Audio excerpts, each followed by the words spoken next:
Good morning, everyone. Just want to make sure I can be heard.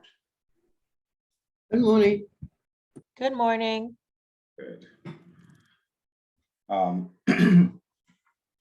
We're at the end of our sessions. I think we only have one more session, and want to use these two occasions to be as useful as possible.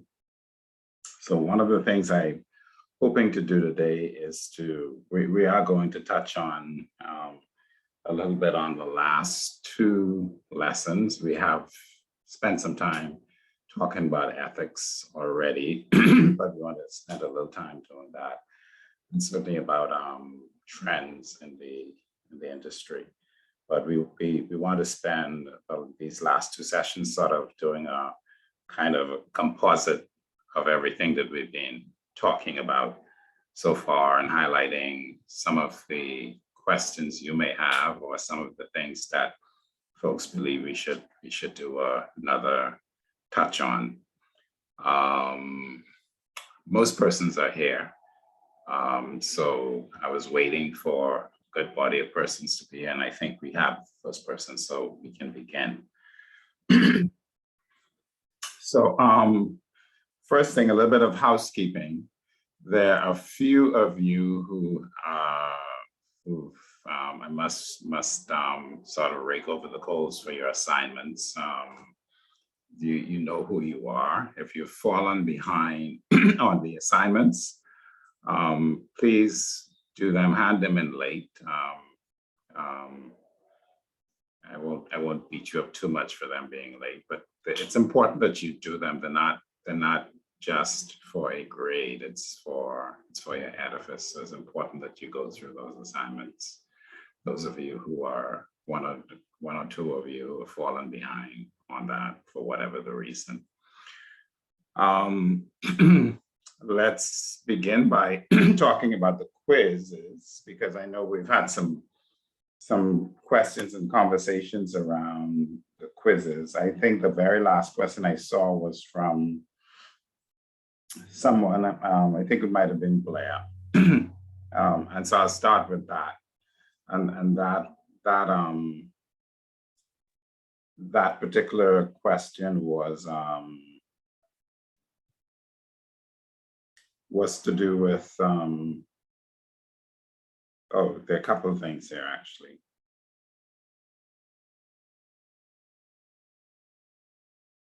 There's a question, every now and again, a property manager finds it necessary to be a bit discerning or discreet while interacting with a client, and may have to relay information that could be considered a bit misleading.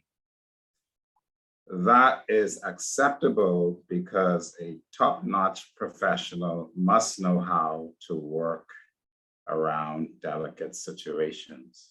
Boy, this is a real trick question. The last statement, what's tricky about it is that the last statement is kind of true. If you're a really good professional, you ought to know how to work around delicate situations. But the premise of the statement is that you may have to relay information that could be considered misleading. That's the one thing about this thing that makes the whole thing go sour. And I don't know if anyone else has a comment on it. Why do you think the view is, and maybe it's my view because I think I accept this a bit, that being misleading makes this entire thing, everything about this is fine, except that it makes one little thing about being misleading. Marjorie? Would that relate directly then to ethics? Because it would be either unethical or illegal in one of those regards. If it's going to be misleading, it could be something that won't benefit the policy, I guess. Yeah, that's a good one. Anyone with any other comment on this? I mean, I think this was put by Blair. Blair, what's your view on this? Not sure if she is with us, but yeah, I see her name. Blair, what's your view on this matter?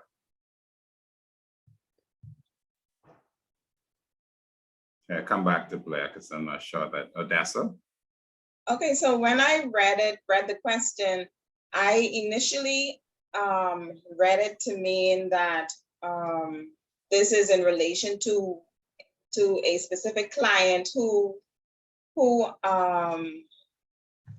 required the property manager to be kind of discreet and creative in the way he discusses certain things.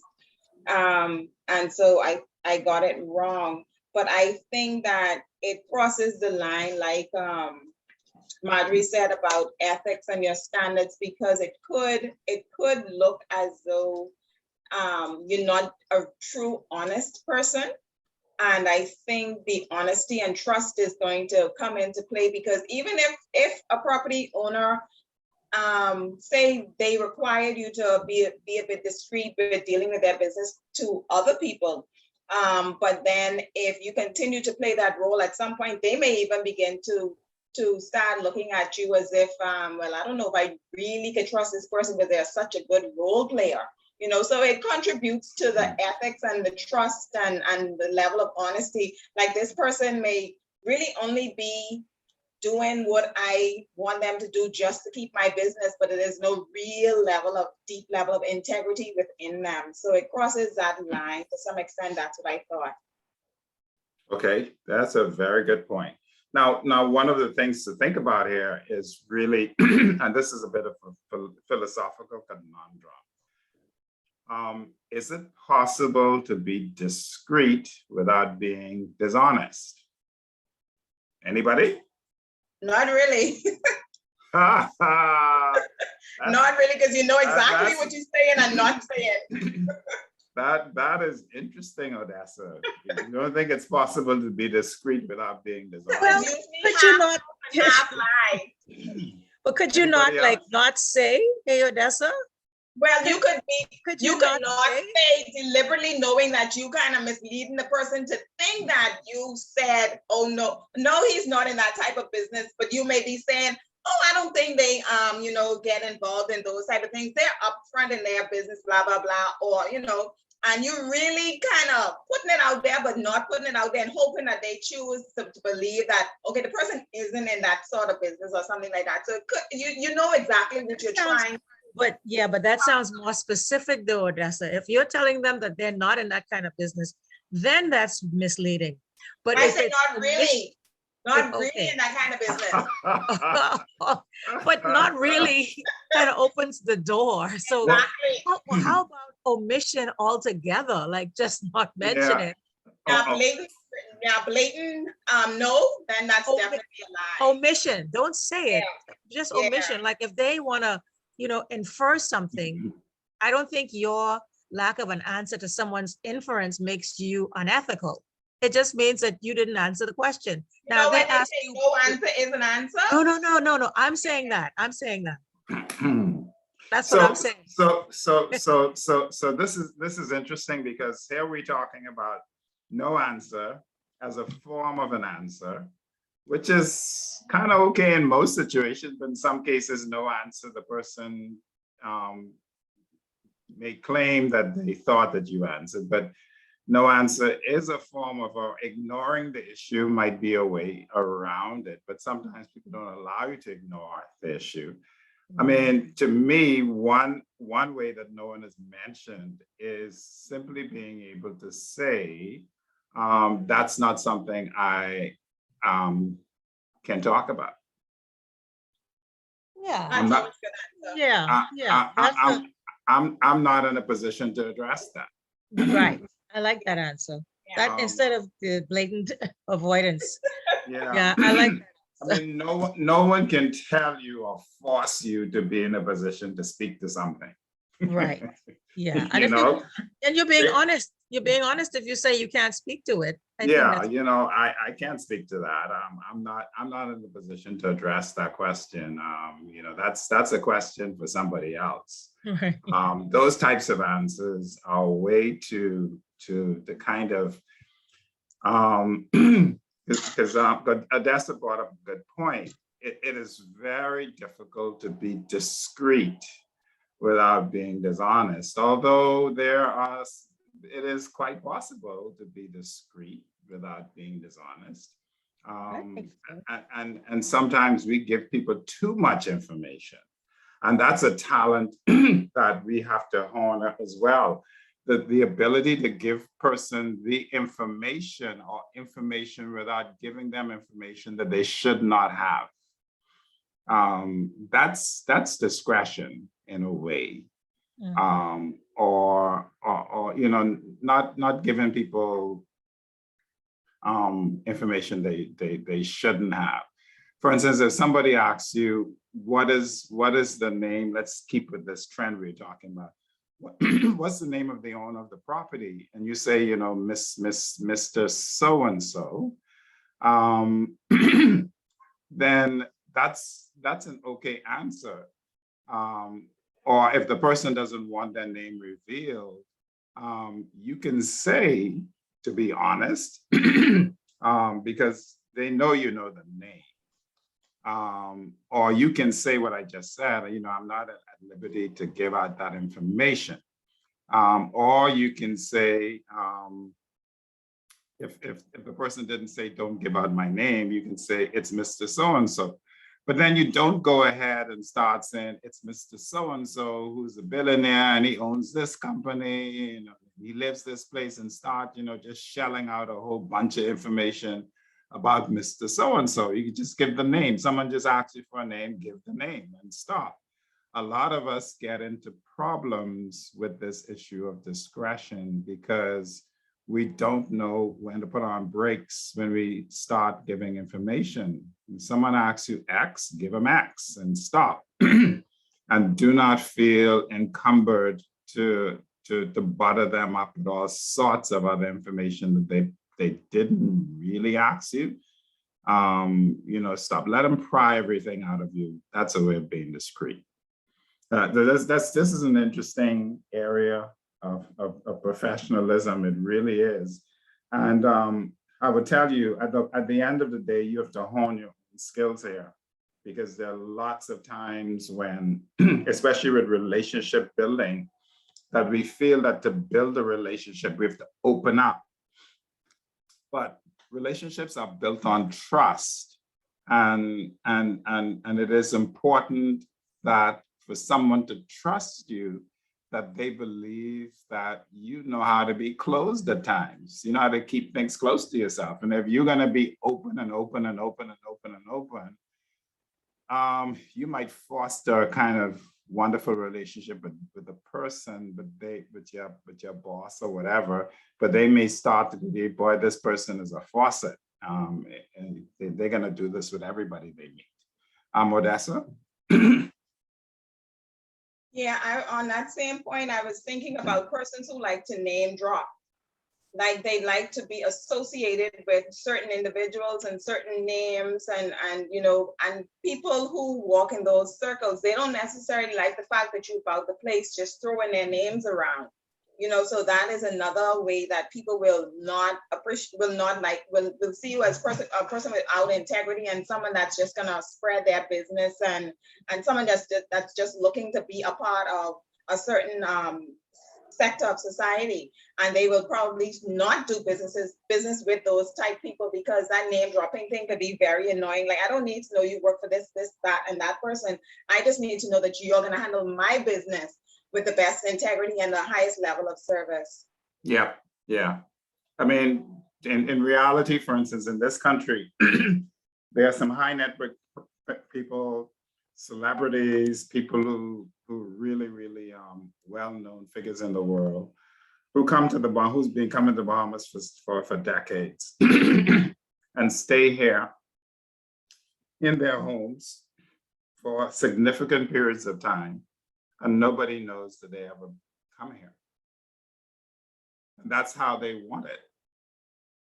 That's why they come here, because they want to come in and go to their house and do what they do without anyone in the entire world knowing where they are and that they're here.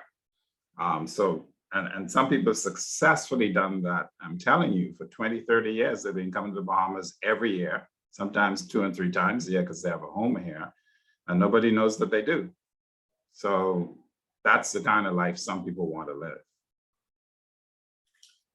Let's move on to the next one. I think is Blair again. And this one, I think Odessa answered for Blair. I'm having a problem seeing this unless my glasses maybe.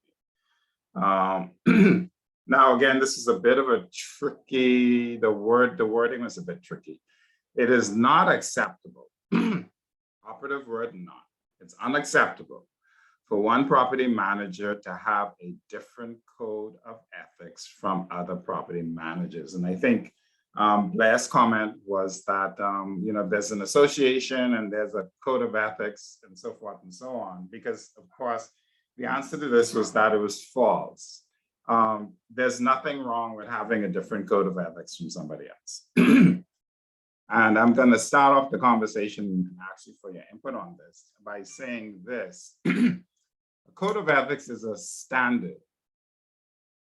And one of the problems we have with standards in the world is that when people adopt standards, they often get to this place where they start to say, if you are not adopting my standard, if you're not living by my code, you are wrong. I don't care that you're living by a code. Your code is different from mine, so you're wrong. Let's talk about, I'm going to pick on Georgia. Georgia, what is your view on that?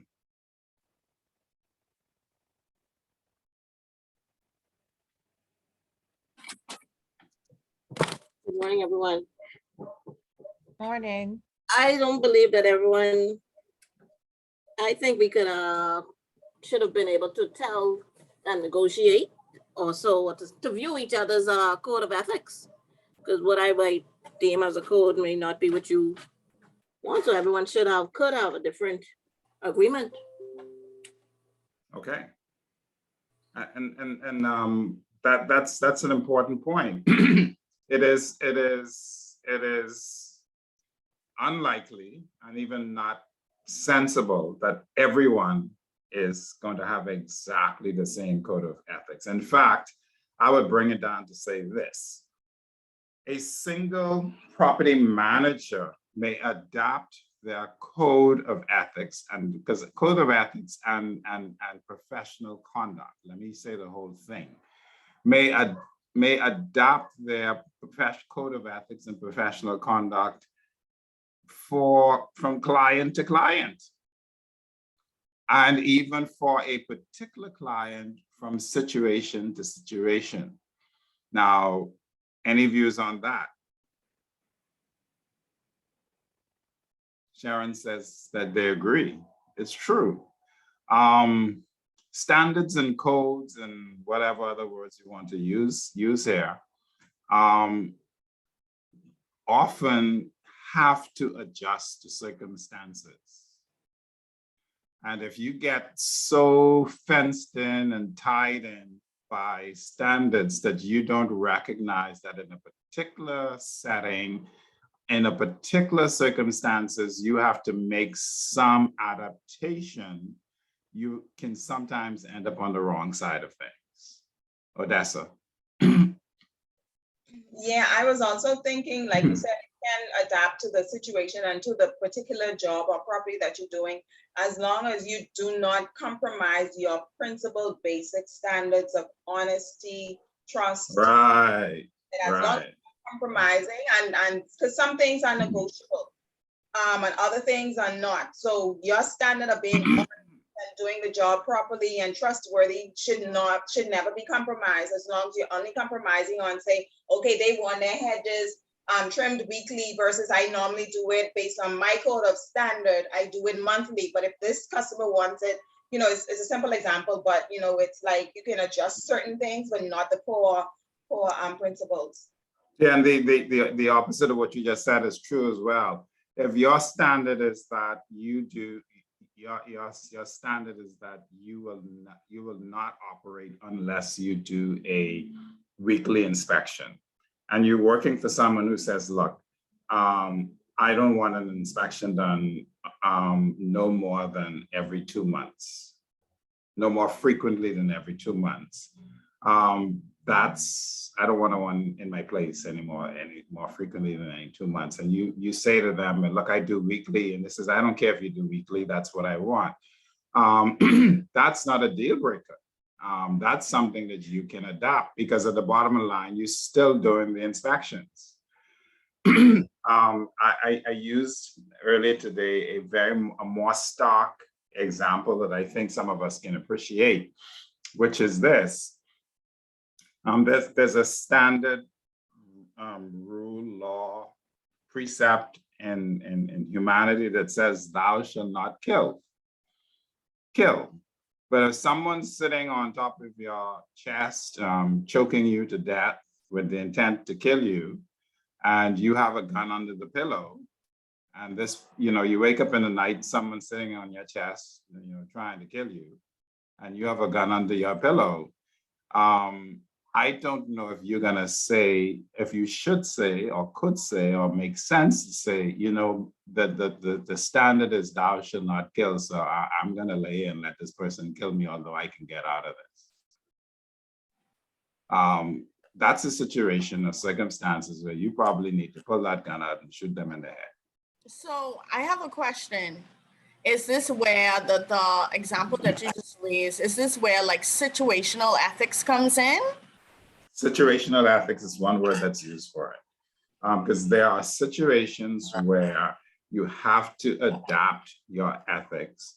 But the point is, that is most important, is that you need to know what your foundations are. You shouldn't be going out, wavering in the wind, just doing whatever comes to your mind, and whatever rock up goes.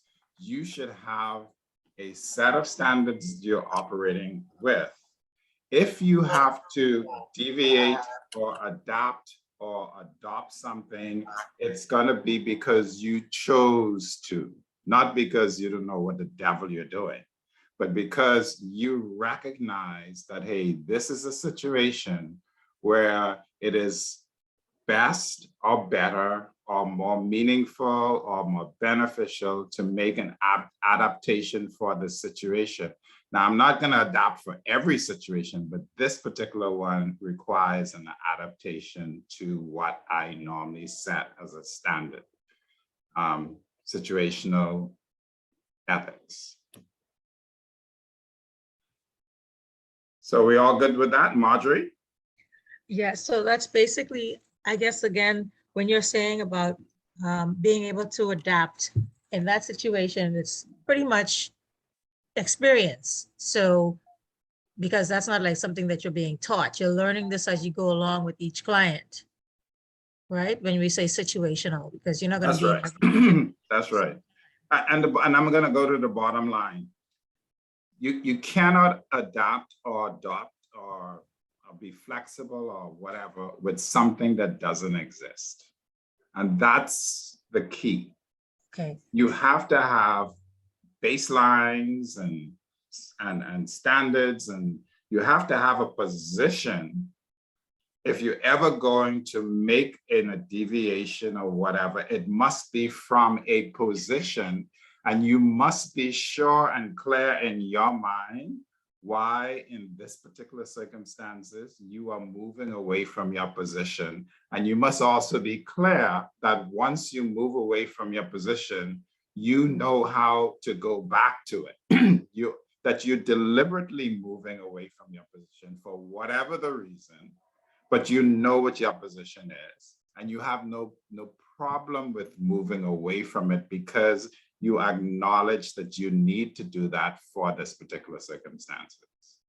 But there are baseline stuff that you do not do unless it's critical. And I use the example of killing to show you that I mean, no matter how much you say you're not going to kill someone, you could get in a situation where it is the solution.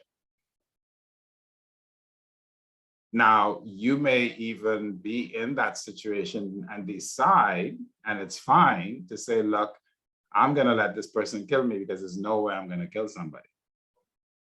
That's fine too. But everything is circumstantial. Everything can be circumstantial, no matter how serious the precept or the principle. Okay, anything else on that? Right, Ian, apologies for being late, I introduced myself. But in regards to situational ethics, I mean, when you kill somebody, it is still a wrong action. But how? Right. Now let's not say that it's right. It's still wrong, but yeah, that's what I'm trying to say, because when you're done, you're gonna go back down to your basic principle, which is thou shalt not kill. Right. And you're not gonna say, well, because I have killed someone who was a second away from killing me, sitting on my chest, choking me to death and wielding a knife, and I pulled my gun from under my pillow and I shot him in the head. Now I'm going to go around shooting everybody I meet. No, the principle hasn't changed. Thou shalt not kill.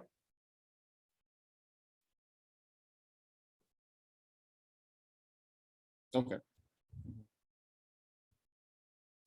All right.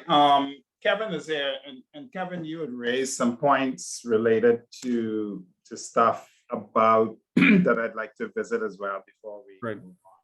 You'd raised some points about reporting, and I know somebody else had shared with me some questions or some issues related to Chapter 9 and reporting. And I'd like to have a quick discussion on the whole matter of reporting. And one of the things I mentioned in my response to Kevin was that for property management, you know, the property manager is not an accountant.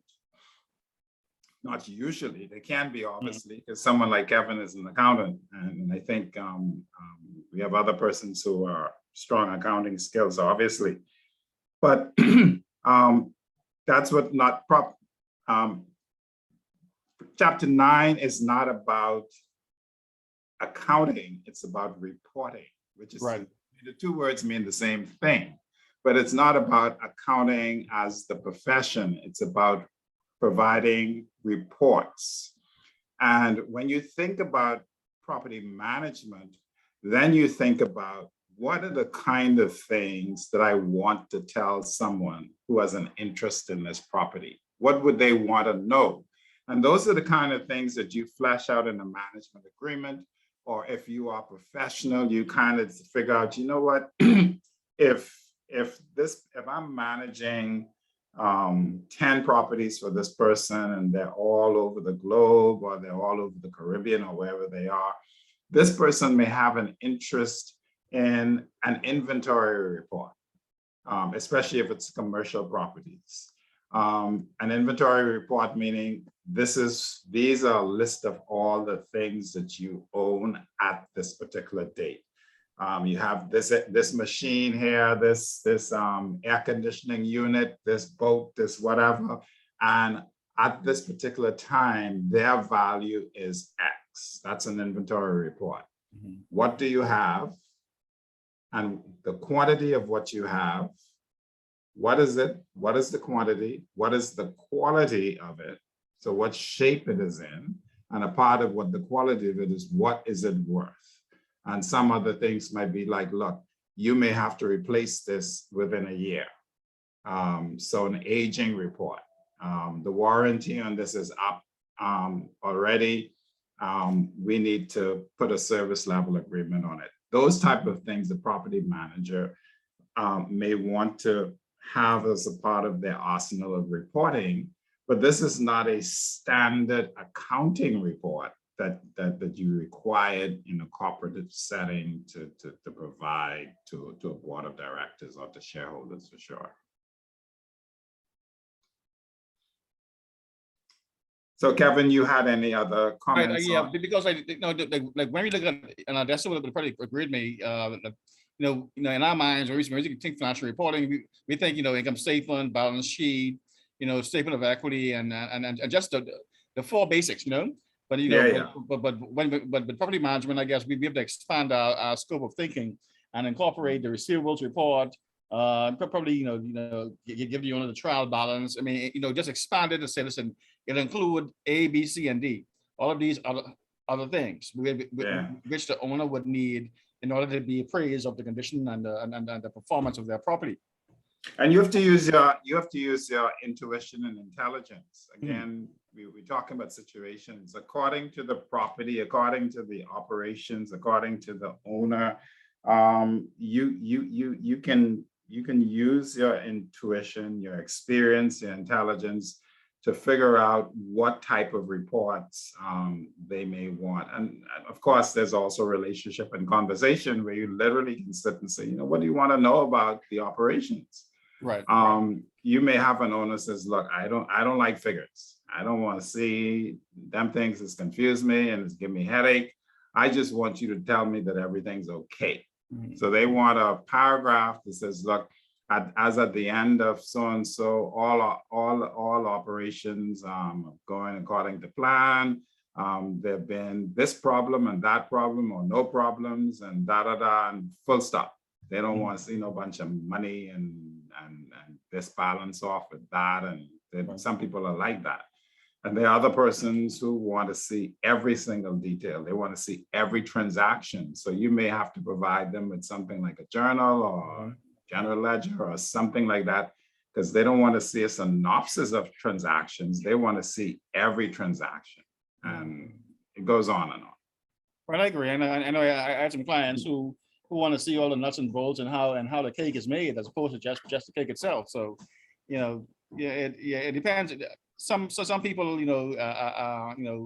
really want to see behind the scenes as opposed to just a report itself. They want to see how the cake is made. And we look at the GL and the trial balance. All that really is a lot of detail. And I mean, you'd be surprised how much people want to see it. Yeah, that especially at the beginning of some relationships, there's some people who've had issues in life where they might have been burnt before. And they were burnt in situations where they were getting reports, like the standard reports. And then they found out that the standard reports are a very wonderful way of hiding what's really going on under the covers. Right. And so you get those kind of people who say, look here, I don't trust these standard reports. They make everything look good, but they don't have to be. So I want to see some more details. And so you can have that as well. The bottom line for a property manager is working out what it is that your owner is good for your owner to see. You don't want to overload them with any information they don't need to see or want to see. And at the same time, what you don't want is to put yourself in a position where when you report to someone, you're getting, a month of questions. But what about this? And what about that? You wanna find that sweet spot where what your reports are doing is leaving the person with nothing to ask. That's a talent that you have to develop. There's no magic to it, but you can certainly develop it with experience. And some people are lucky enough to just intuitively know what to do to get that done.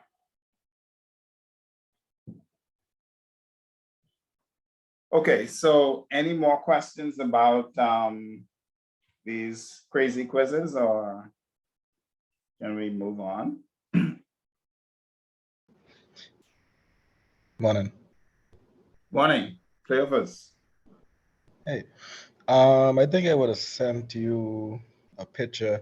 Like sometimes the question, I don't know. Like sometimes the question, I don't know if it's a glitch or something like that, but like sometimes it's a question on the quiz. Well, not this one, but the previous one that I did. And it asks a specific question. Let me see if I can pull it up. Hold on.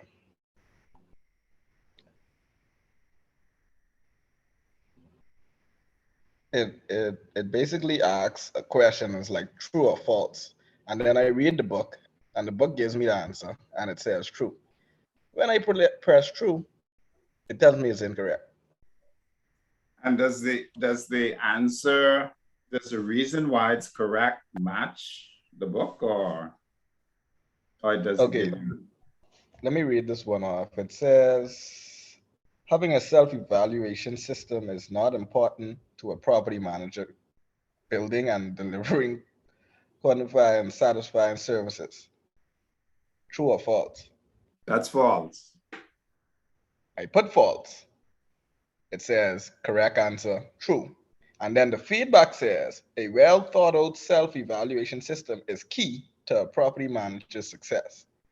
And I was So like, so in that case, that answer key is incorrect.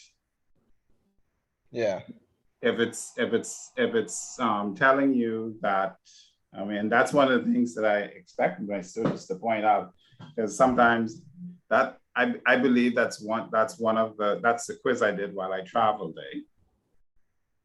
it was the last one, not the one we did for, It wasn't for the one today's on the class. It wasn't the one on the 6th. It was the last one. Yeah, it wasn't the one for today's class. It was the one for probably last class that we went over. Oh. I sent it in the group just now for everyone to view. So let me check.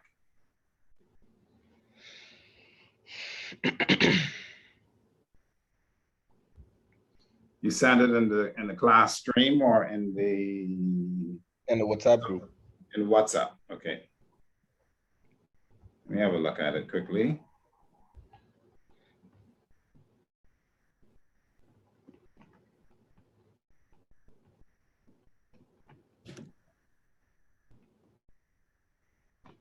Having a self-evaluation system is not important to a property manager building and delivering quality inside. Yeah, this is this is obviously false. That's the answer, and it says correct answer. Feedback, a well thought out. Yeah, so this is a glitch. It's probably it's certainly the answer has to be true, because even the explanation says the answer is true. So that one is definitely a glitch. So that has to be corrected. Hopefully there are not too many stuff like that, but that's a glitch. Yeah. Yeah, but then also you look at like how the author, words her statements. Like for instance, when it comes to the certificate of insurance, she said normally you should have it. Now, when you use the word normally suggests, it's not an absolute. Yeah. Mhm. Yeah. But I'm very familiar with this. I mean, because in fact, that particular chapter I wrote most of the stuff in this book. So the reason why normally was used there is that many situations you really don't need to have it. There's some situations, there a number of situations where people will not deal with you unless you produce it. Literally, they tell you they will not deal with you unless you produce the certificate. However, there are many situations where you can just prove that you have the insurance by showing the letter from the insurer or the policy document itself, because the certificate is a particular type of document. So that's why it says normally, because there are lots of situations where, if I ask someone, do you have insurance? And they say, yeah, here's the letter from my insurer saying that I have insurance. Then I'm not going to say, but you don't have insurance until I see the certificate. Right. But there are some people who will not. There are situations where their bylaws may say the certificate of insurance must be a part of the tender or something like that. Not just you proving that you have insurance, the certificate must be there. It's almost like when you apply for a job and you have a degree and you tell them you have a degree and you send them your transcript or what, all these other kind of things. There's some people who will say your application is incomplete even after they've hired you until they see your what? Your certificate from your school, Right. the actual document. So it's the same sort of thing. All right.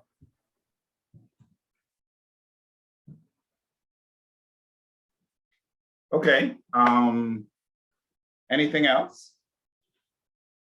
I want to skip a bit to this very short chapter at the end. We're gonna have a quick quiz on your last quiz is gonna be on that. You should get that fairly soon. But I do want to skip a little bit to it because I want you on your own to really understand and to explore this, that understanding the trends in your profession is very key to your success. There's some people who actually fail because they live too much in the past. But the past is what you use to construct the future. The past and the present you use to construct the future, because really no one's a fortune teller, but we all are skilled enough to make a good guess, and in many cases, something beyond a guess as to what will happen, because our experience of the past and where we are is telling us where things are going to go. And in business, it is very, very important to know where things, or to have a sense of where things are going to go. I'm talking about that's good for business, that's good for relationships, that's good for personal life. It's just good to have a sense of where things are going to go, although you don't get caught up on that because things change. But again, your foundation is that you should have a sense of it.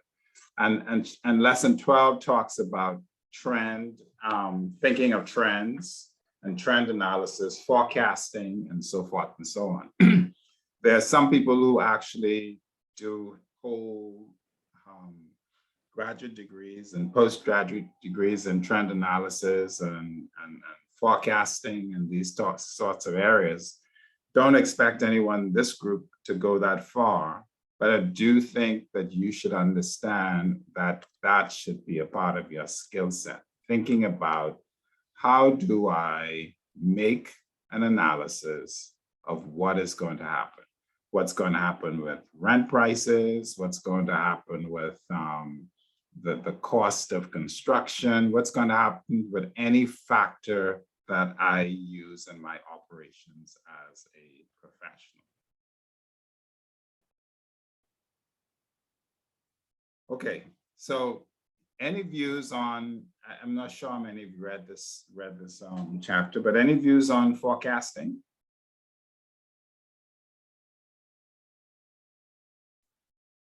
But not only with forecasting, you're looking at budgeting and making sure you're familiar with all the costs, all the cost inputs in running a business. So it's more on the financial side. You're looking at capturing costs or being able to predict costs, which is going to impact your business. Mm-hmm. So if you're looking at the forecasting as a budget tool, yes, but also in terms of forecasting on the repair and maintenance side, you really have to really, have an idea as to the probability of how much money or how much money you're going to need to meet recurring expenses, maintenance, and so on and so on.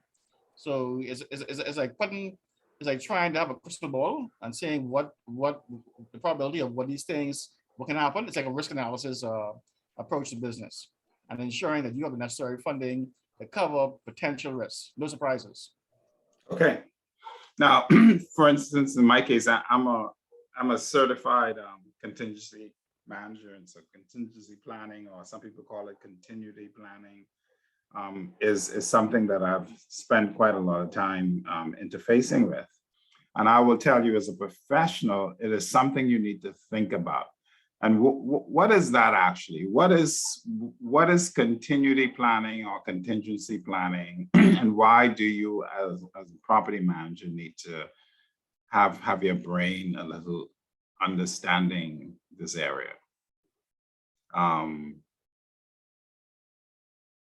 me see who hasn't said anything. Cohen?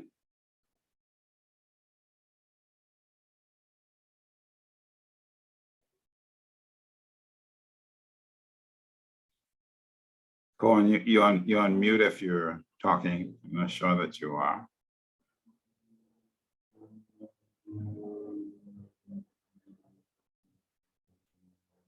Marjorie has a hand up, but let me see who hasn't said anything.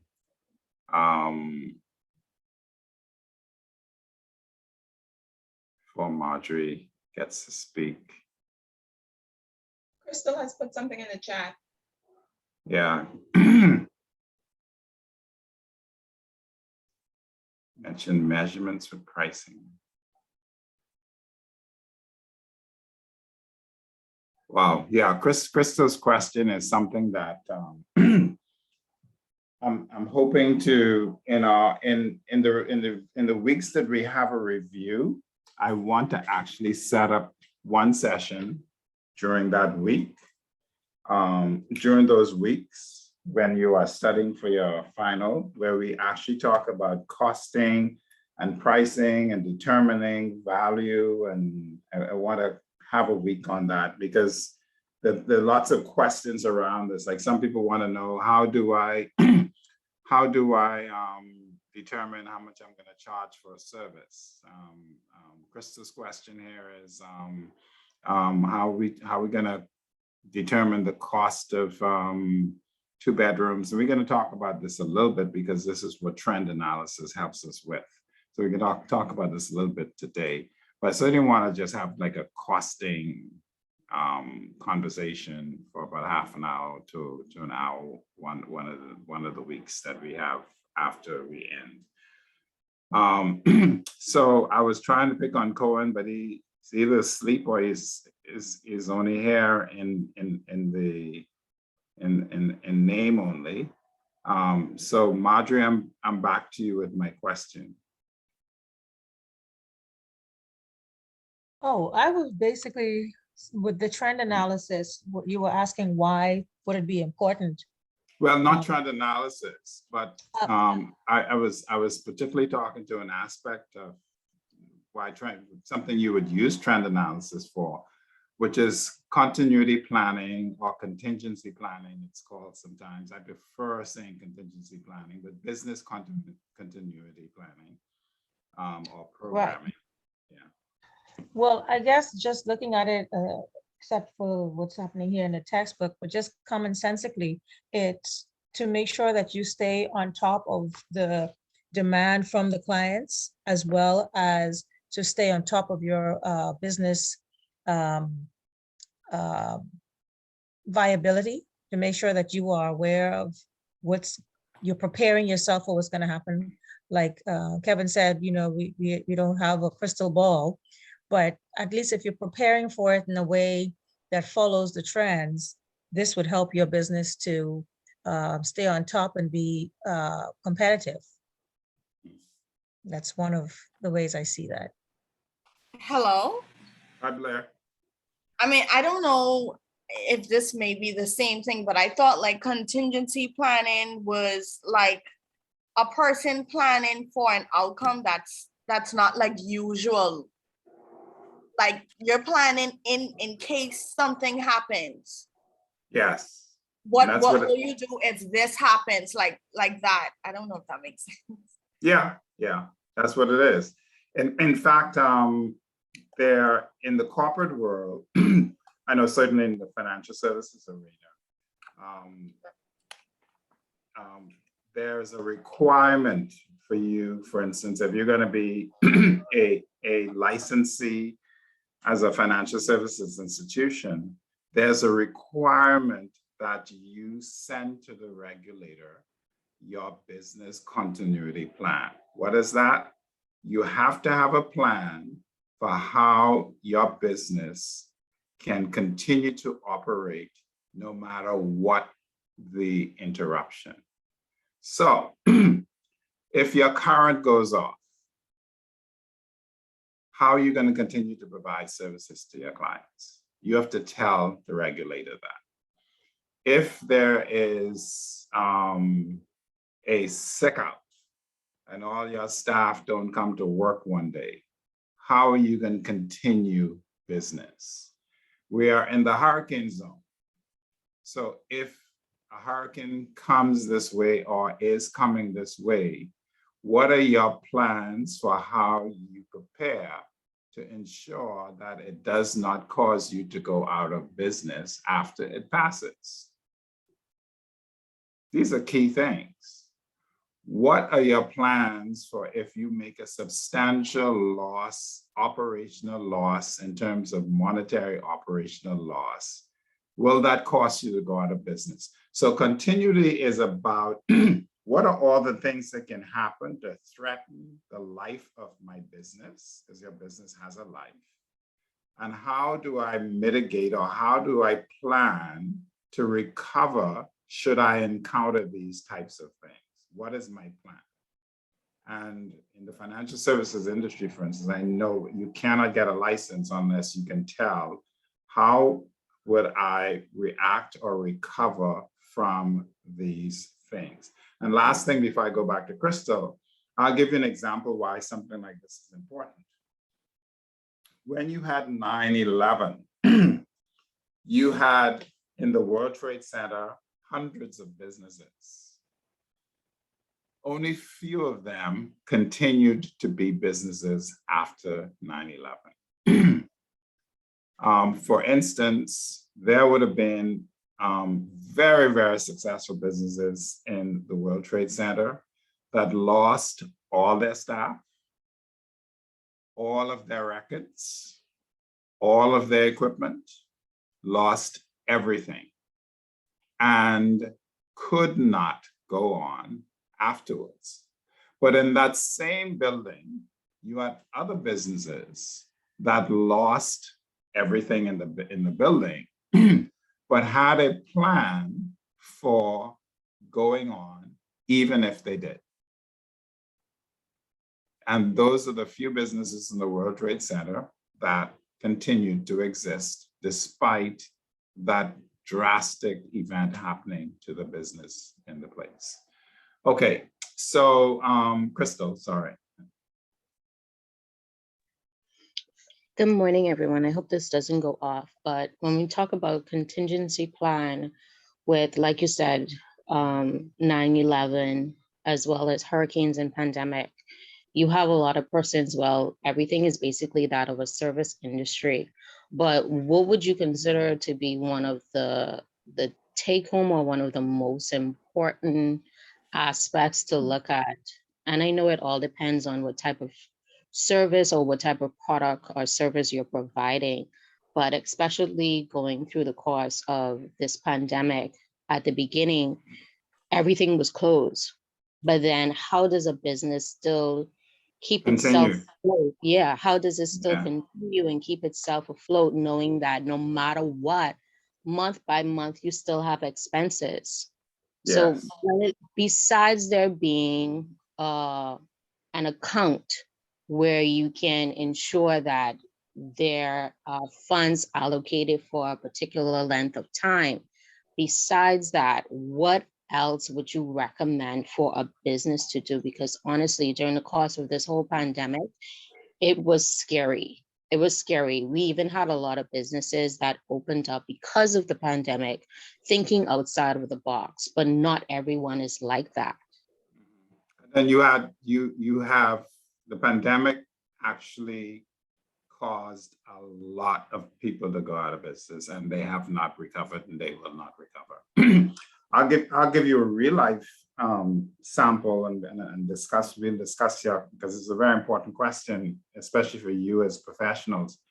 In the year 2005, I created the business continuity plan for the Central Bank of Bahamas. And it was a plan that investigated how does the Central Bank of Bahamas, no matter what, continue to function and do what it does as an organization, no matter what. And because we had that plan and developed that plan on, let me see if I can remember the dates. I think it was the very first case of COVID was announced, I think on March the 3rd. Or there's a case of COVID in the Bahamas. On March the 4th, we sent home everyone in the institution who had comorbidities, everyone. They were sent home on March the 4th to work from home. How could we do that?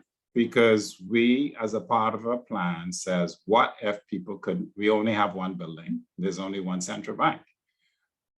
What if people couldn't make it to the building? How would we continue to provide their service? And so we had a plan that we had laptops and everyone can go home with a system and they can work from home as if they were at work. They boot it up and they everything they saw on their computer at work, they saw it when they were at home. So we had that plan in place. We didn't have to put it in place. We had it in place and we had tested it before. So even before the country was put on lockdown, we had sent home a significant portion of our staff who we did not want to expose to COVID. And then when the cases start to ramp up, before the country was on lockdown, we sent everyone on staff home, except for people who needed to make sure that the building was safe. Again, that was the plan. So you can, if you are another type of business, like a service business where you have customers, especially having gone through COVID now, some of the things that you would want to put in place is, one, you have to make sure that your resources can continue to be resourceful. You have to make sure that your relationships can continue to be engaged. So everyone that you normally relate to, you have to have another mechanism for relating to them other than the one that you normally have. And then you have to think of what are all of the things that can interrupt this. And if it's interrupted by a pandemic, if it's interrupted by a storm, if it's interrupted by this and that, how do I re-engage and how quickly can I get things reestablished? A lot of this stuff is very commonsensical at the end of the day and very situational based on the type of business you're running. But if you give it no thought, you end up with your pants down and you end up floundering all over the place and lucky to recover. And then what happens, as happened in the pandemic, you have other persons stepping into the space. So for instance, with food, you had persons like all of a sudden there was people delivering food by car, or some of the smarter persons started delivering services to homes. But if you were running a business where you had contingency planning, you should have had in place a mechanism for quickly switching to home delivery in the first place. And you can't have it as a concept. You've got to know how to do it. For instance, we couldn't say conceptually, oh, we're going to send everybody home and let them work from home. That's a concept. You have to say, how does that happen? How does it happen? You have a laptop for every staff member. You don't give it to them, but they're sitting down. And we were able to pull them out and just hand them over. They were all configured, and all the person had to do is get onto an internet service and sign on. Then you ask yourself, does everyone have the internet? That's important. So if everyone doesn't have the internet, then you have to say, we want all of our staff members to have the internet. How do you do that? We had a program, for instance, where we partnered with a generator company and we subsidize our staff members getting a generator for their homes. This wasn't at COVID. This was 2-3 years before COVID. So any staff member who wanted to have a generator at their home, was able to get one at a very subsidized cost because we said it's nice for our staff member to have a generator at home, because if something happened, they had to work from home and there was no power, they'd have a generator. Being very selfish, but it helped the staff member, but it helped the business.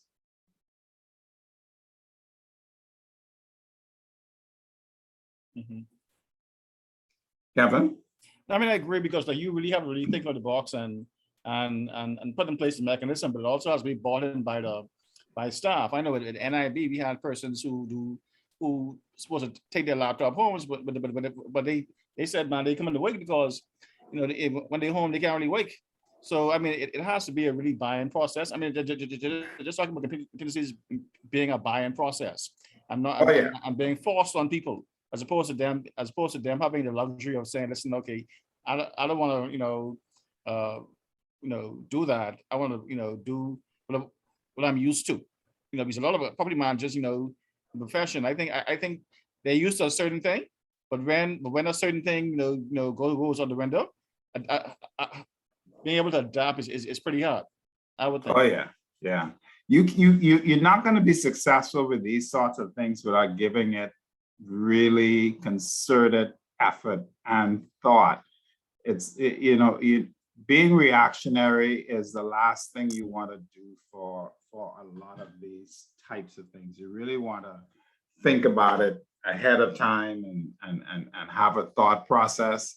And hopefully you never have to use these things. But if you do, you should be prepared if you want to stay in business, because at the end of the day, it's important to stay in business. And it's also important to be in a position to change your business so that if your circumstances and situation changes around you, you can make that switch. So we're talking about, for instance, and some of these things have now become the norm, the new norm. So we're talking about delivering services directly to the customer. You're talking about being able to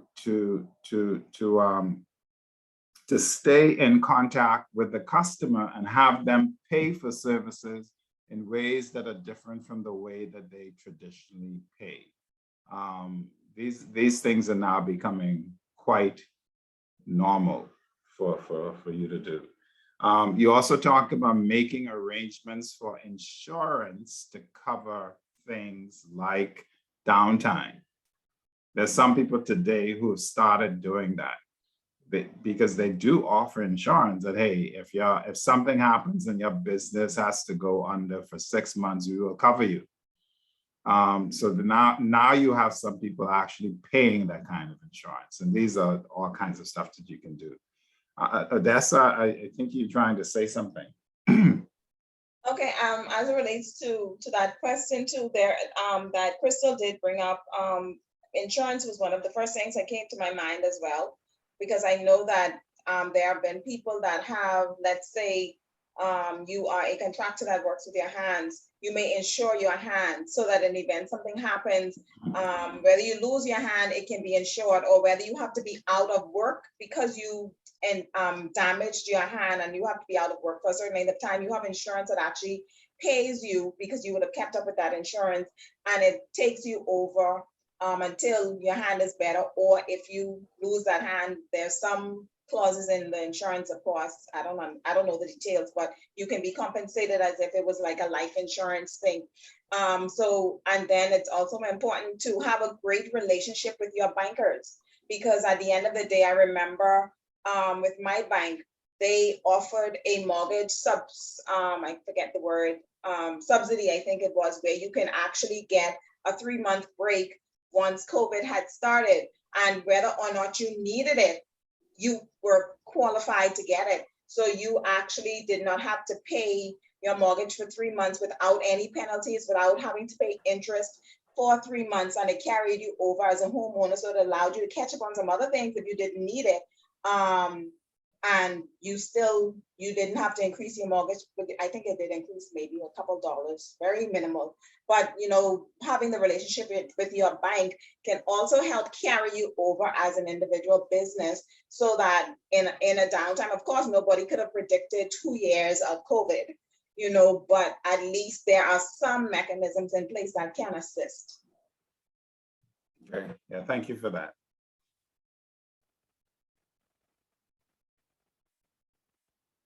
Okay, now I'm gonna very quickly read through this list, although it's there, and I hate reading to people who can read, but I do want to quickly read through this list, where having a forecasting skill is helpful to you, because what I want you to do on your own is think about, how do I accelerate, how do I make better, how do I hone my forecasting skills, or my ability to think futuristically. Today, thinking futuristically, you have all kinds of buzzwords out there, the entrepreneur and so forth and so on. These things are not new. You have most advancements in the world because somebody decided to do something differently or do something new.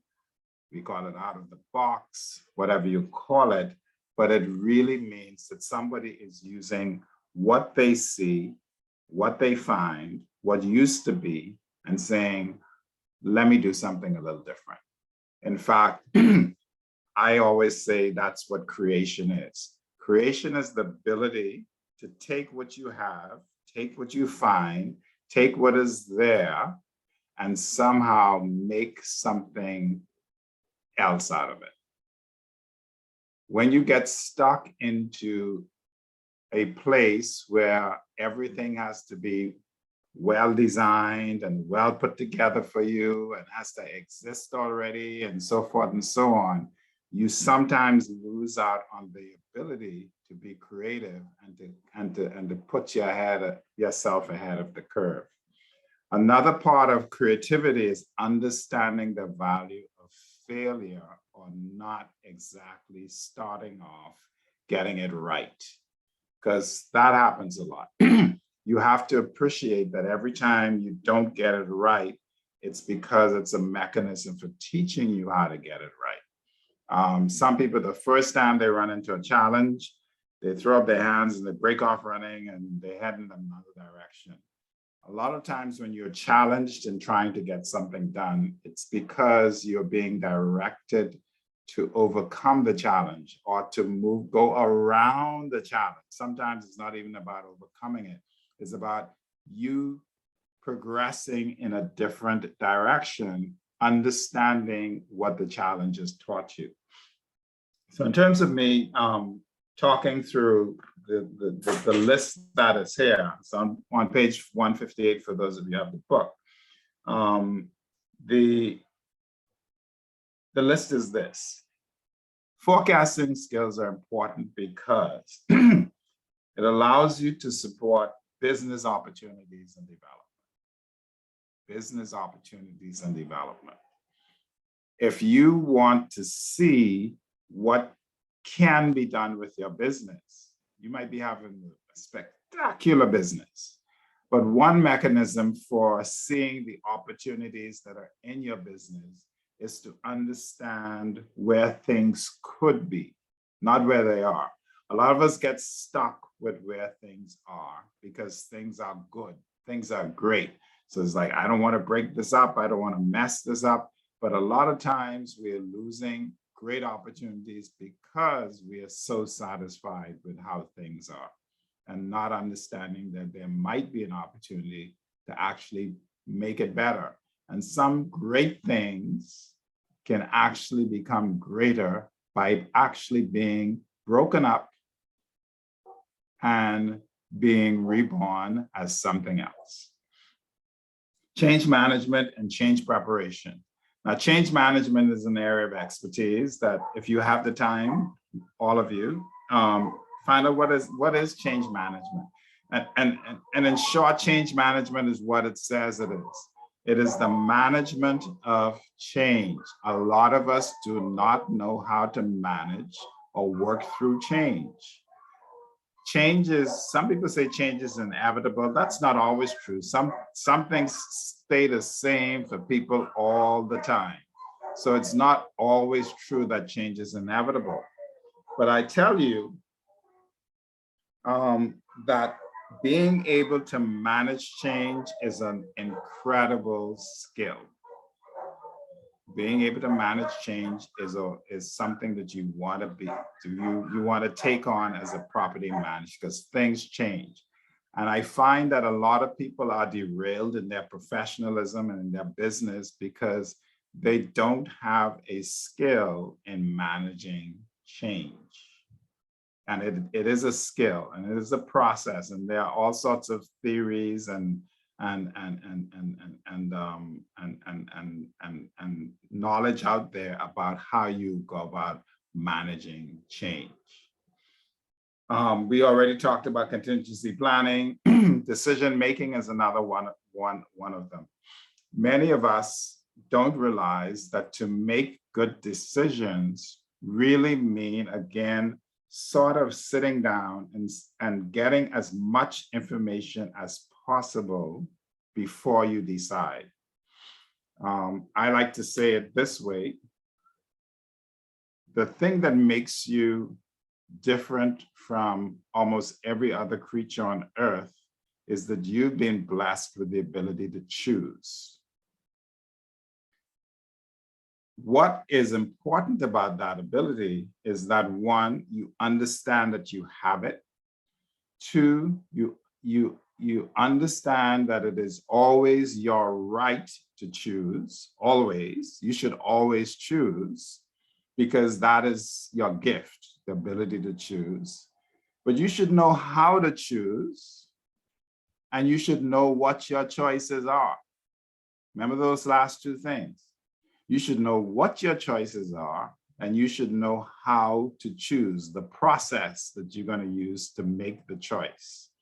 A lot of people will say instinctively that they chose to do something, but they didn't even know what their choices were.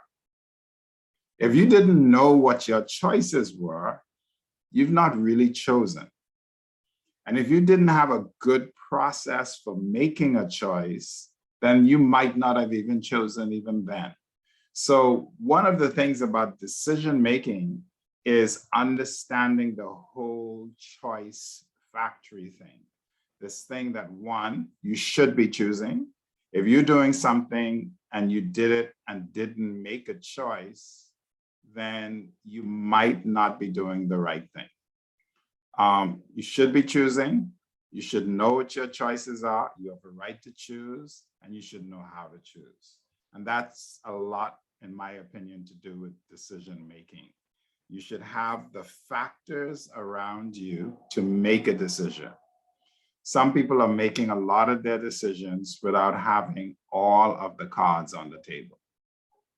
And you have to be careful in life when people come to you and says, I want to decide on this, and they tell you what the factors are, and you accept that, oh, my decision is this or that, and you didn't ask, so what are all of the things that I can choose between? Sometimes the person trying to get you to make a decision limits your choices deliberately to force you into making a decision to their command. And a lot of times you have to step back sometimes, give it some room and say, am I looking at all of the choices? Let me explore a little bit further. Efficiency and operational improvement, which is tied to the first thing, expense and revenue expectation. I'll stop there because those who in the group who are used to dealing with numbers would realize one of the most important reasons why you keep track of your expenses and your revenues and so forth and so on is not simply to say what they are or what they were, but one of the most important things is to be able to make a sort of, get a sort of sense of where they will be. So I think we talked about this earlier in our sessions, where you should have the skill to be able to track your expenses, track your revenues, and track your other things. Because, for instance, I saw an article in Thursday's paper that said, I don't know if anybody saw this, that the hotels are making 10% more revenue than they expected at this time of year. Could someone tell me how they could say that?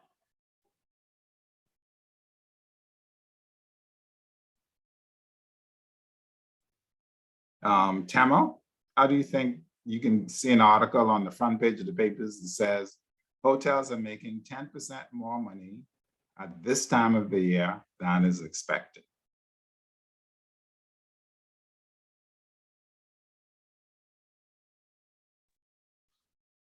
No, Tamo? I guess they are making more at this kind of time because occupancy levels have grown. But how do we know that? Season of the Because year. of their forecast. Their forecast. Okay, so Odessa, how do you think we know this a precise number, 10% higher than expected? My answer would have been similar to Marjorie's, would be them forecasting what their expected coming out of the pandemic numbers would have looked like, what their expenses would have looked like versus how many guests they were expecting during this time, how they anticipated their growth. And once they see the actual numbers, they compared the actual against the projected or budgeted numbers, and then they would have realized that, okay, we had a 10% growth over what was anticipated. Okay, great. As well as it's a standard too. So to what Odessa is saying, they're getting those facts and figures from the fact that it's something that's done as policy. That's how they are able to know what's going to happen or what they're forecasting their expectations to be. Okay, and another thing is that people have been coming to the Bahamas for the last 50, 60, 70, 80 years. They've been coming to the Bahamas. But we don't have to go back that far. If you study the trend, if you're a hotel X and you are keeping a look at your numbers and you know that, look, I've looked for the last 15, 20 years. Every July, August, I take a dip in business that's as much as, and I'm trying to remember the figure because I kind of know this figure. Hotel occupancy in the Bahamas in July is one of the lowest. September is the worst. And that's from studying, not just putting your hands up in the air and seeing what direction the wind is blowing in. That's from looking at actual figures for the last 25 years.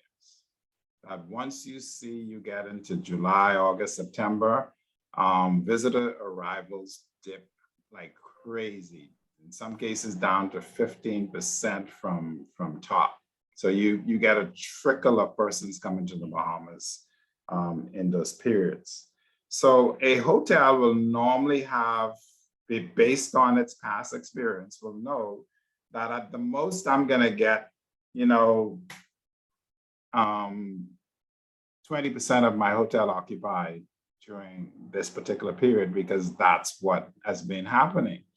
So you get very surprised when that number increases as much as 10% above that. So you're able to say it's as much as 10% above it. But it's based on your experience, also the experience of others, because you cannot always rely on your experience because your experience may be an outlier. So you also want to look at what are the experiences of everyone else around me, close to me. And then you also want to look at what is the experience globally or all around, so you can compare. That's one of the factors in forecasting. And Marjorie, you had something else to say, or your hands are still up? No, I didn't lower. Right, and let me say something. Also, if you look at the forecasting, right? Forecasting is a very serious thing, because forecasting could get a financial manager fired. Because if they are over optimistic and they say, man, listen, we can make a bunch of money this year, and you fail to make a bunch of money, we can look at you as if you know what you're doing. So when you look at the inputs in these metrics, people probably say, listen, okay, the worst case scenario is that COVID is going to continue. The prime minister, Mr. Minister, is going to be extra hard, like extra draconian, and close the borders, and so on and so on. So all those metrics, all of those, little tidbits were baked inside the model.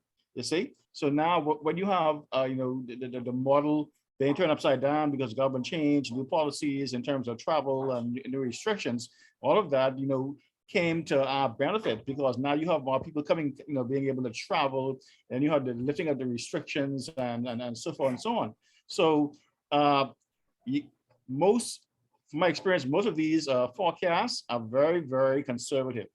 They look at what is the worst case scenario, because you don't want to tell the man he can make $300,000, and when he look at the actual paper, he make $20,000. You see, so it throws the whole confidence level off between you and your owner. Yeah, definitely.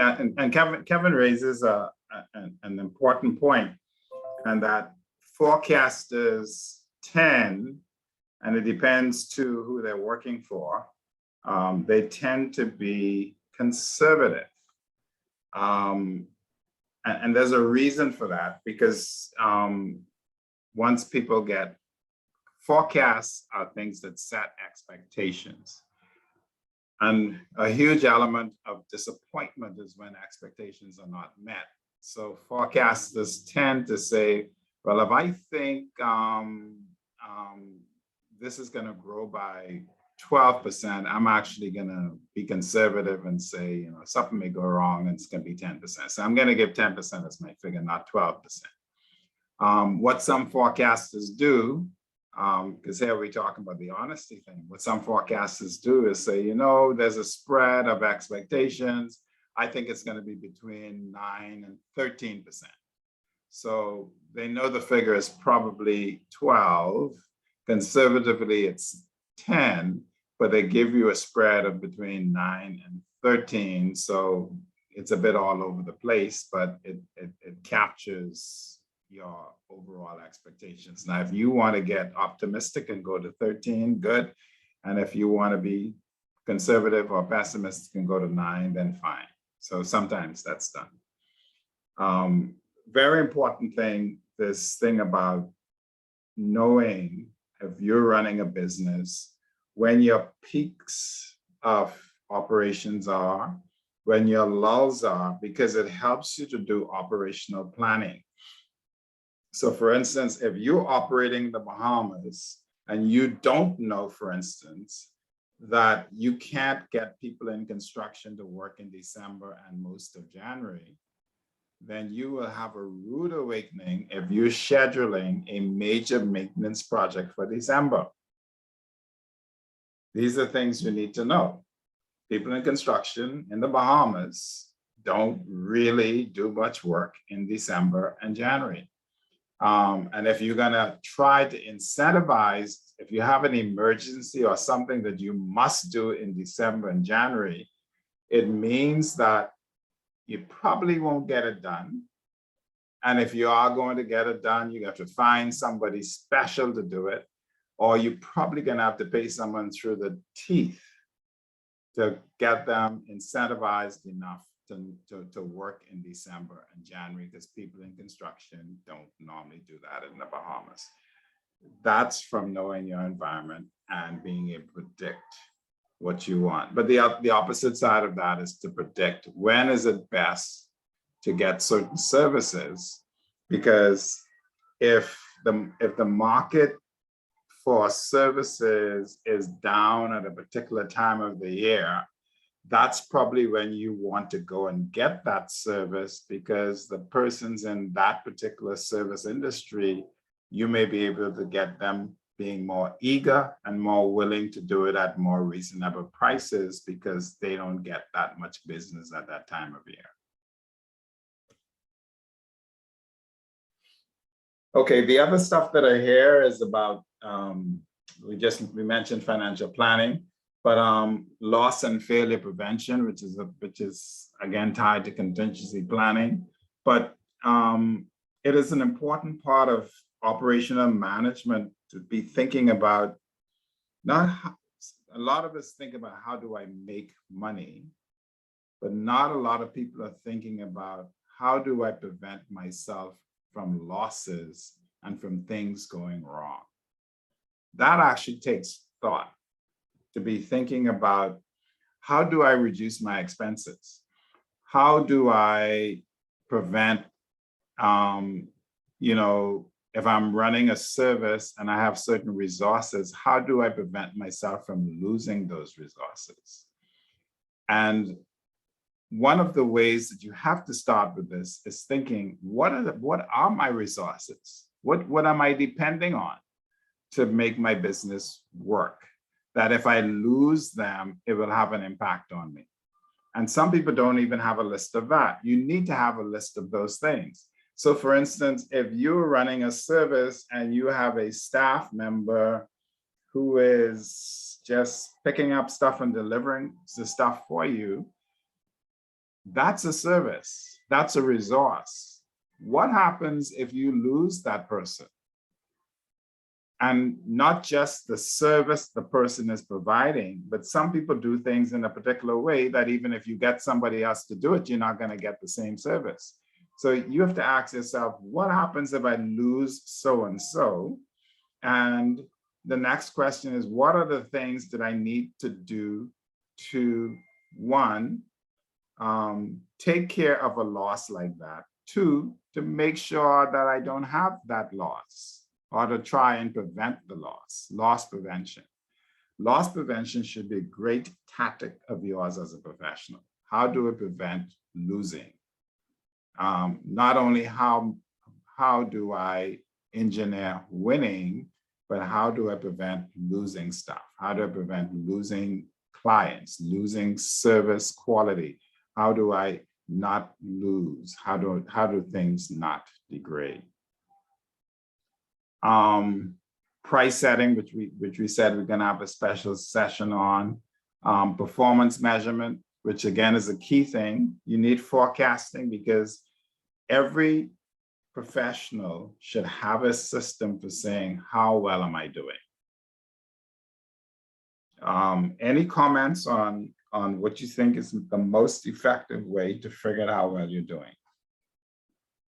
Blair.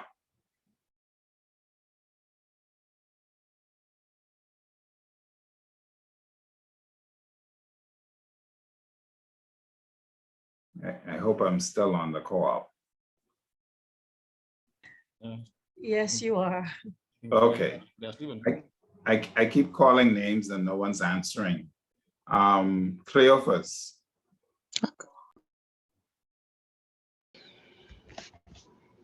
Yeah. Repeat the last part for me. Repeat it. Yeah, the last part. You say, how do they know? Yeah, no, we were talking about performance measurements. Yeah. So I was asking you, what do you think is one key metric or one key mechanism for knowing how well you're doing as a professional?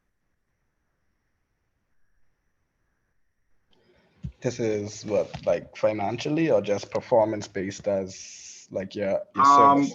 Performance, how well you're performing. Well, some people do like surveys. Hello? Oh, here is Blair. Blair.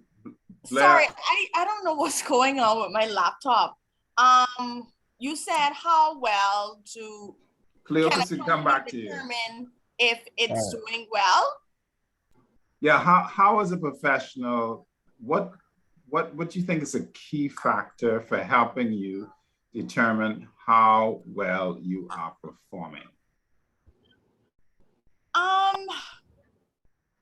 I mean, I'm not trying to overthink things, but I would think that once you're able to see like growing revenue, that can be like a determinant factor that the company is doing well. Okay, good stuff. And come back to that. So revenue is one of the things, Cleophas. I can't hear. Yeah, like I say, some people do surveys or like word of mouth. Like you tend to know how good you're doing by the amount of activity you get. Like if you're getting a lot of calls or you're getting a lot of website visits or social media coverage, then sometimes that's an indication of, okay, people are pleased with your service and people are recommending your service, like they're passing it on to other people.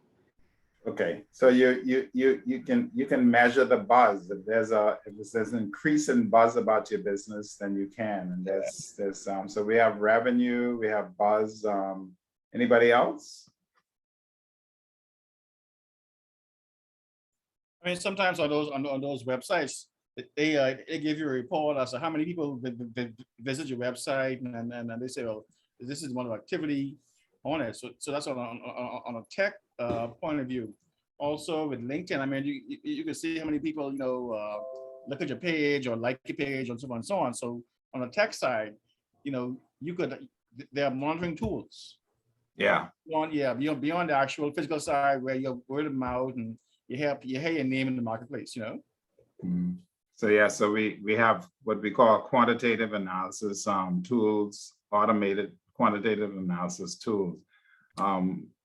Good. So we have revenue, we have quantitative tools, and we have buzz. Marjorie.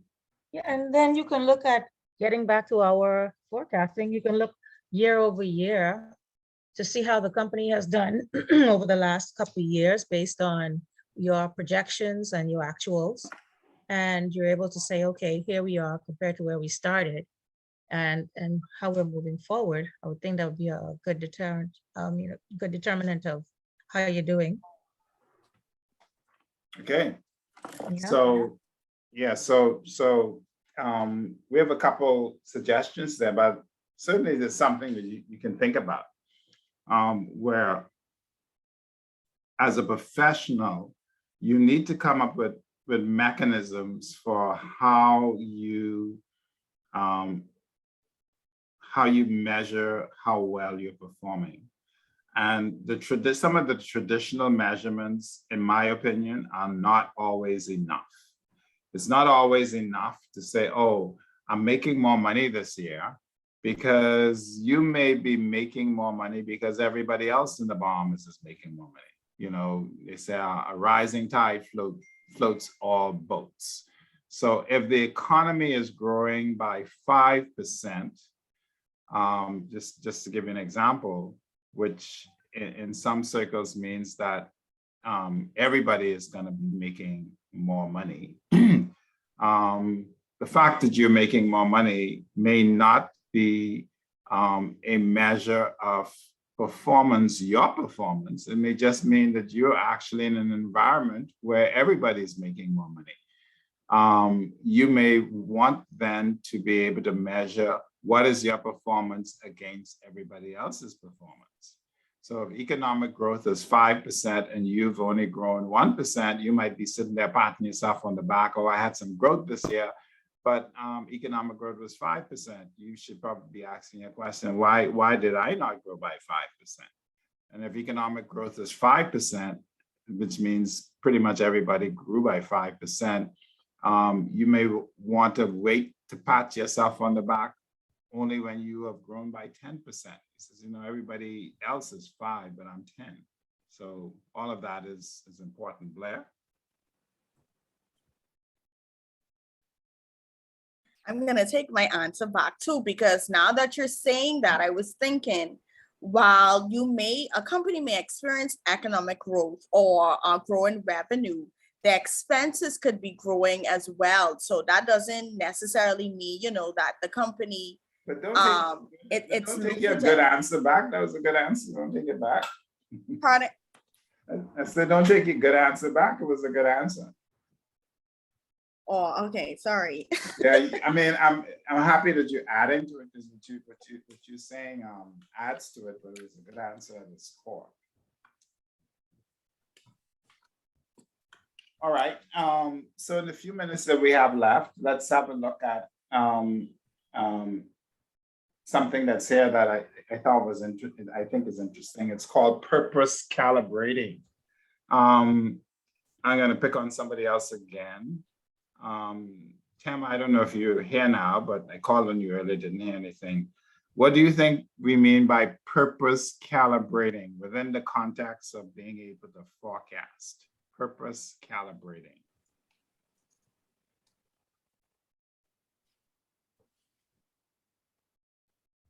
Okay, not hearing from Tamara. Who have I not picked on today? Sharon Alden. What do you think we mean by purpose calibrating? I think we have some persons who sworn to a vow of silence or something. Okay, Georgia.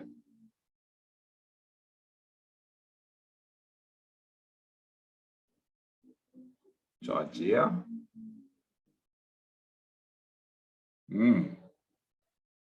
Okay. Who did I call on earlier? Who I didn't? I think we heard from Cohen.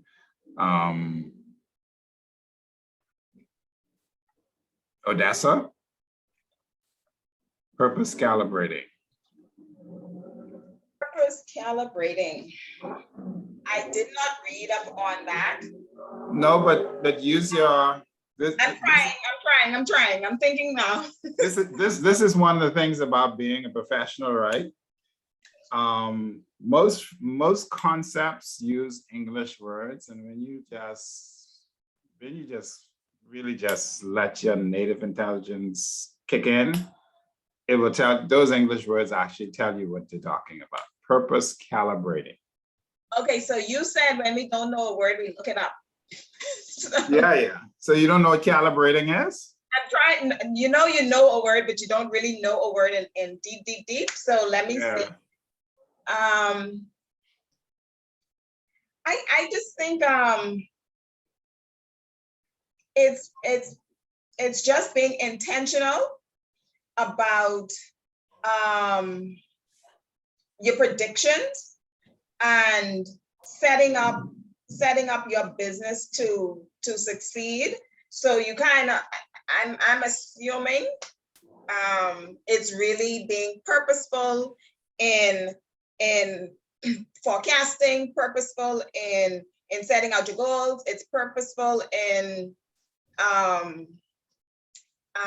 setting up the way you do business so that you anticipate any issues and you're just prepared. So it's like purposefully, I don't know. That's the best I got right now. No, that's great. And I don't know why we doubt ourselves. And all of you have to hone this talent. When you're about to open your mouth and say what you think about something, say it with confidence, because it's very rare that whatever you have to say is meaningless. That is rare for somebody who gave a little thought to something to say something completely meaningless. So what you just said was very meaningful. Before you go on, Ian, I just wanted to say a quick thank you to you because you give out some very, very good life nuggets. That's very appreciated. Just wanted to say that. Well, thank you as well. Blair, I see your hand up. Hi, Mr. Fernando. Hello, can you hear me? Hello, yeah, we can hear you. We can hear you. Yes, you called my name? Yeah. Oh, no, I saw your hand up, but you already spoken No, on this. no, that was from the previous. Oh, that's from, okay. That was from the previous. Let me pick on somebody else. Crystal, do you have a view on this?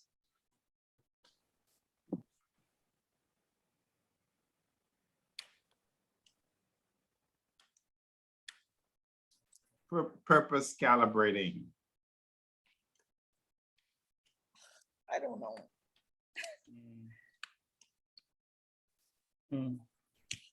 Alrighty, and I Um, think in terms of this question, I think the key issue is the purpose. Exactly what do you want to achieve? Exactly, where you want to go. What is the value nugget?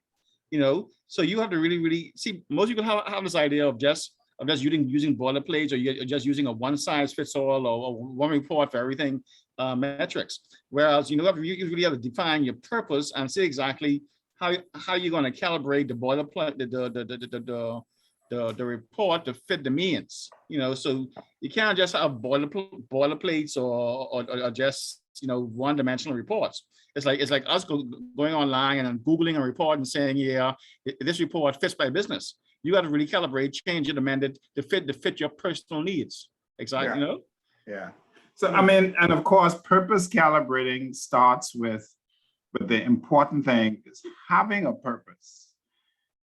I cannot begin to tell you what, because of things I do, I have this experience and I meet this a lot. I cannot begin to tell you the numbers of persons who are out there expending a lot of energy doing something. And when you ask them, what is your purpose? They cannot give you an answer. They really cannot give, they've not thought about it. They have none. They just, or they give you a purpose like, I'm trying to get rich. That's not a purpose.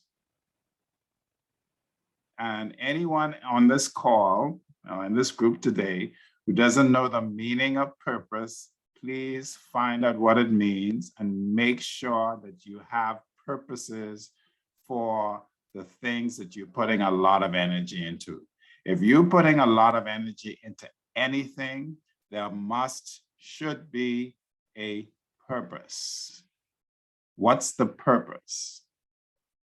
And out of purpose, you get goals, you get plans, you get activities, but there should be a kernel of the reason for this is this. This is the purpose. And it should be this very powerful thing that's driving you towards where you're going. It's called purpose. Purpose calibrating comes from, again, forecasting, because what forecasting does is saying, based on what I see, based on what I am seeing, based on what I've seen, based on what I am seeing, based on what I think I will see, this is how I want to maybe shift my purpose a bit, or have the things that I have as goals or plans, shift them so that they match my purpose. Because sometimes you have a purpose and the steps that you have to make within that purpose change because your circumstances change, and you have to be wise enough to be able to react to that. Okay, so as we wrap up, I quickly read through the rest of it. As I said, you're gonna have this is a very short lesson, this lesson 12. But things like risk management, which you spoke about, strategic planning, sales estimating, because you really should be thinking about, and when we talk about costing, we talk about this a bit more. You really should be thinking about how do I decide how much I should sell? That's important. You just shouldn't be going, some people are going, I'm going to sell as much as I can. That's not I mean, that sounds nice, but it's really not, in my opinion, the most effective approach. You should actually know what your sales goals must be or should be. Not as much as I can is not a good goal. You should know that, hey, if I'm providing this service, I need to have 5 customers for this to make any sense. Not as much as I can. And once I have 5 customers, then I need to have 10 for this to be lucrative. If I have 15 customers, I won't be able to service them. It's too much. You need to know those things, and you can't know it without thinking. Marjorie. No, already had previous question. You answered it. Okay. All right, fine. So if you talk about trend analysis, the other thing that I think that you should pay attention to as you go through this particular lesson is the whole thing about the things that influence trends, right? And very quickly, trends are influenced by cost of things, crime. I mean, in this country, for instance, you cannot ignore crime. I would tell you that there is no way that if you have an increase in crime in your environment, that it does not affect your bottom line, no matter what business you're doing. So if you're delivering services to people's homes, but then your environment start to change to one where if you are traveling the streets or if you go to somebody's house, you are not sure what's going to happen in terms of harm and danger, it will affect your service. If you're in an environment where it's rare for anyone to get robbed, rare for anyone to have a personal crime set out against them, then you, as a property manager, can use that in all sorts of ways. You can say to potential clients, well, look here, it doesn't matter where you live, we don't have crime. So crime is important, and understanding crime and that it is important is really something that property managers need to think about as they develop their business. What are the cultural norms? We spoke about this earlier, and social dynamics. What's normal for some people ain't normal for other people. That's just the way it is. So you need to know who you are, who you're talking to, and so forth and so on. And speaking of talking to, just an example, almost all of us are capable of switching into aspects of dialect and switching into more proper speech. It is important to know, because some people like say, oh, you putting on or whatever, but it's important to know that there's some environments where dialect or deep dialect, because we all have a bit of a twang even when we speak properly, that deep dialect where you start to speak in a way that somebody doesn't understand what you're saying is inappropriate in some cases. And there's some cases where it's inappropriate not to be speaking in dialect. And you just that is something that you need to be cognizant of. It talks about ease of doing business, economic conditions. These are all things that influence trends, the environment, financial services. That influences trends. I don't know how many of you've been watching what's happening with banks in the country, but you need to keep an eye on it because it actually can have an influence on how well you perform as a business. You can get to a place where as a business, you can't send or receive funds to your overseas clients because the banks are charging too much money or because they don't do it anymore. So you have to start thinking about what happens if I can't get money from a client who is overseas? How do I get that done? Those are the kind of things that influence things.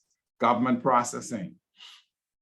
If you're going to be a part of setting up a deal with a client and you are not aware that it takes 6 months to 9 months to get a license, you may be selling your client a bunch of dreams by saying, oh, we can get this done in a month. So again, your environment, you need to be aware of it. And all of the other things here. Information automation, infrastructure, international agreements, modern technologies, regional and international competition, service quality, taxes, transportation, your wellness environment, healthcare for activities, and so forth. I want you to take a deep dive into that list as well as well as the first list to truly understand how they relate to trends. So before we leave, any questions, any comments? Yeah, just one question in regards to the legal expo we had last week. I know Elton had put IBC and LLC in the same basket, but you know, with IBC, you cannot do business in the Bahamas with an IBC license in it. So I think he didn't mention that. But IBC cannot do business in the Bahamas. LLC an LLC is a company, set up that limits your liability. But I think he focused on the similarities, but the major difference really is an IBC cannot do business in the Bahamas. So our focus really is on the LLC, Okay, construct for our businesses. Okay, that's a very good point. Thank you for that, Kevin. Anybody else with any comments, any questions, any queries, any suggestions? My question is for Kevin with the statement that he just mentioned. So with the IBC, we still have to register it here in the Bahamas for an LLC. I mean, it's a legal question, but see that the core issue is this. The only people who really register IBCCs are foreigners who wanna do something or hold bank accounts or transfer monies back and forth. It's not a business arrangement account. You see, so it's more of an account that's geared towards FDI, foreign investment, and not for domestic business. Okay, I got you, because I'm associated with a company that is more set up that way. They don't have a business license or anything because they don't do business here, but they do have an international business register. Okay. Yeah. So what you need to know, in my opinion, about this is that as a property manager, if you are connecting with a client who is a foreigner, and that client is asking about ways to manage and transfer their money, you would want to be in a position to advise them that they should have a look at IBCs, because it does give them the ability to perform within the Bahamas financially, without having to set up a local company.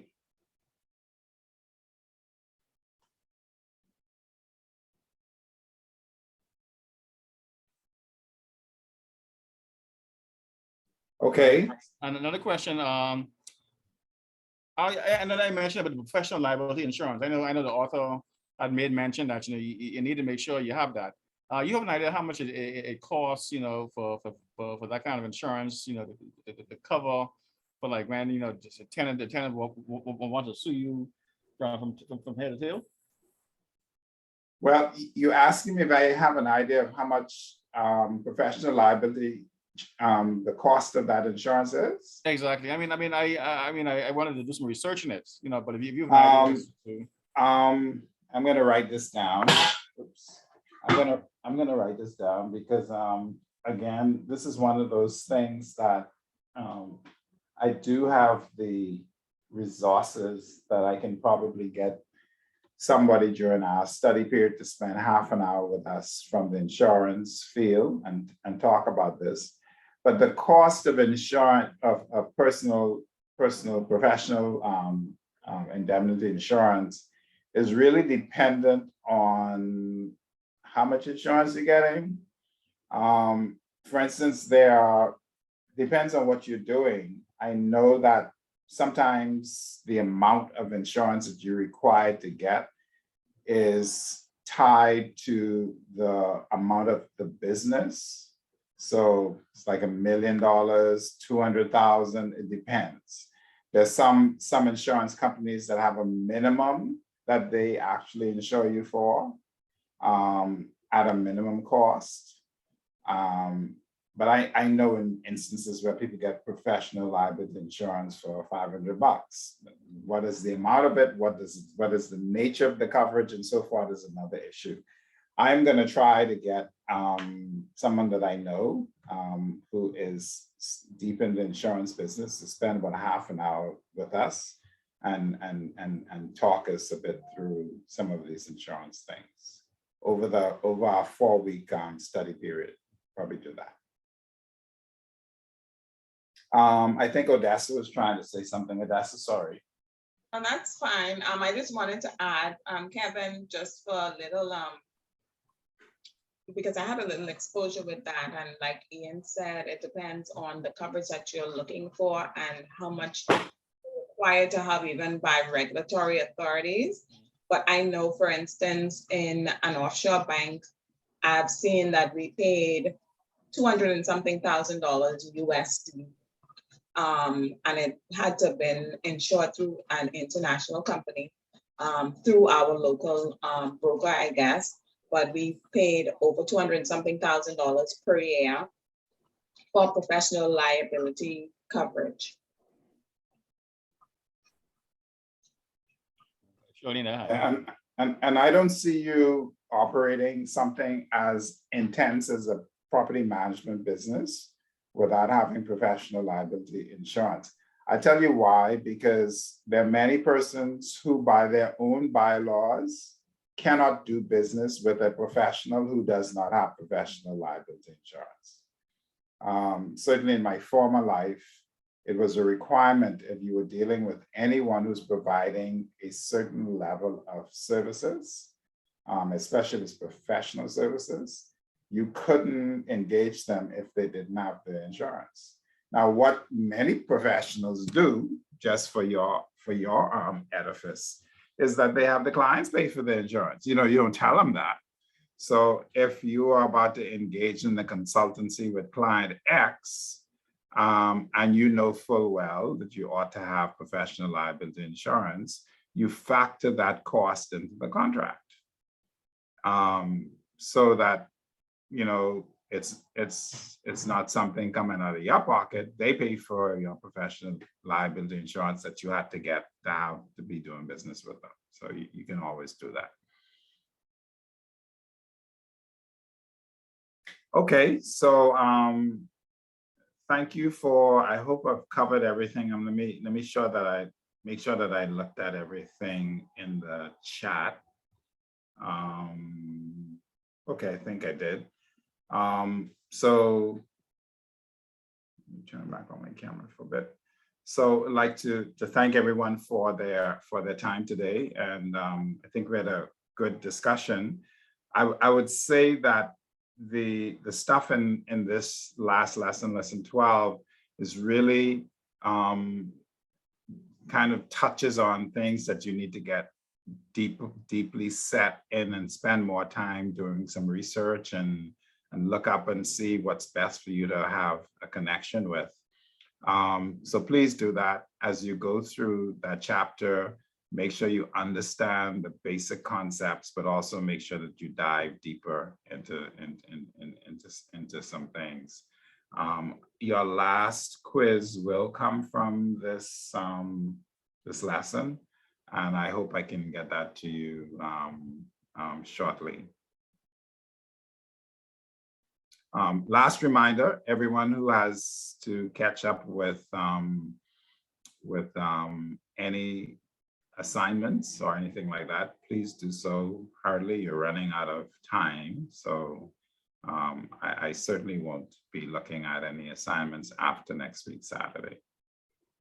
So make sure that you get those caught up. Those are a few of you who need to do that. Have a good rest of the week and take care. All the best. Same to you. good afternoon. Great class. Thank you.